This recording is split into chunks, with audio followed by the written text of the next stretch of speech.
Keynes, welcome, sir. It's a pleasure. The pleasure's all mine. Your agenda. That won't be necessary. I am the agenda. Tell them I've arrived. And then tell them I've arrived. And your name is? Hayek? F.A. Hayek. With an H.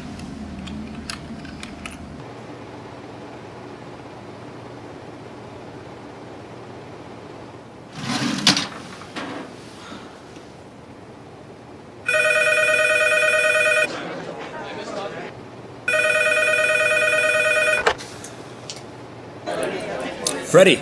Yep. Keynes, Hey, listen, party at the Fed. Already? 20 minutes. Lobby. John Maynard Keynes. F.A. Hayek. Yeah, we're opposed. We oppose each other philosophically. In the same studio. We've been going back and forth for a century.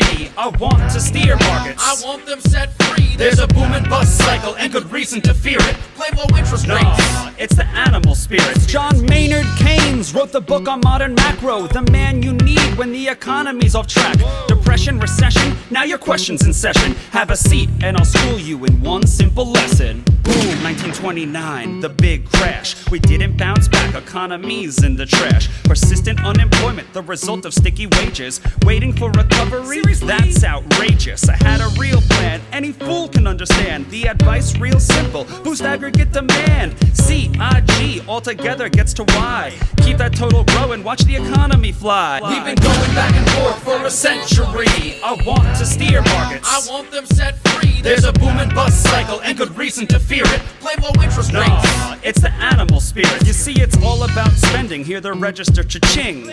Circular flow, the dough is everything. So if that flow is getting low, doesn't matter the reason. We need more government spending. Now it's stimulus season, so forget about saving. Get it straight out of your head. Like I said, in the long run, we're all dead. Savings is destruction, that's the paradox of thrift. Don't keep money in your pocket or that growth will never lift. Because business is driven by the animal spirits, the bull and the bear, and there's reasons to fear its effects on capital investment, income, and growth. That's why the state should fill the gap with stimulus, both the monetary and the fiscal. They're equally correct. Public works, digging ditches, war has the same effect. Even a broken window helps the glass man have some wealth. The multiplier driving higher the economy's health. And if the central bank's interest rate policy tanks, a liquidity trap, that new money stuck in the banks. Deficits could be the cure you've been looking for. Let the spending soar now that you know the score.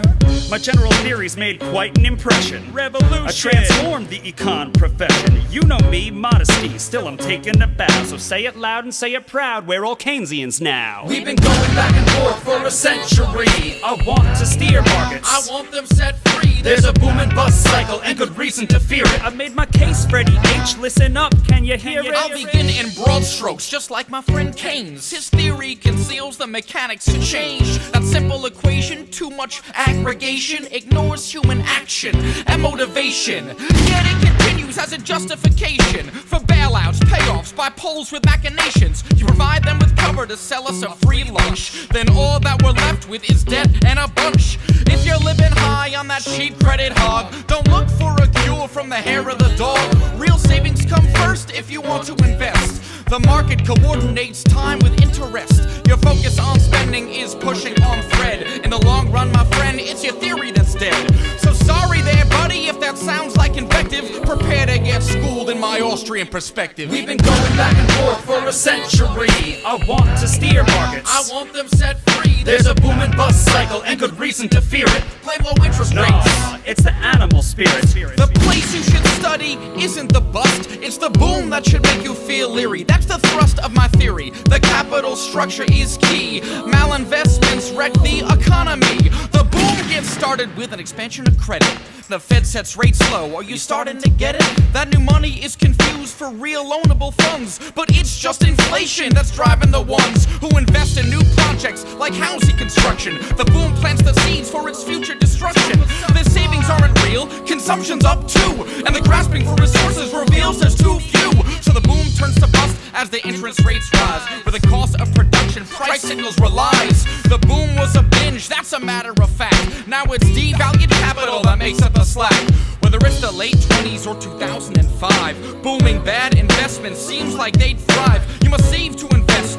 the printing press, or a bus will surely follow, an economy depressed. Your so-called stimulus will make things worse. Just more of the same, more incentives perverse. And that credit crunch ain't a liquidity trap, just a broke banking system. I'm done, that's a wrap. We've been going back and forth for a century. I want to steer markets. I want them set free. There's a boom and bust cycle and good reason to fear it. Play low interest rates. No, it's the animal spirits.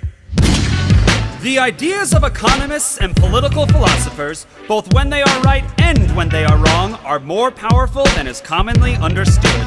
Indeed, the world is ruled by little else. Practical men who believe themselves to be quite exempt from any intellectual influence are usually the slaves of some defunct economist. The curious task of economics is to demonstrate to men how little they really know about what they imagine they can design. They've been going back and forth for a century.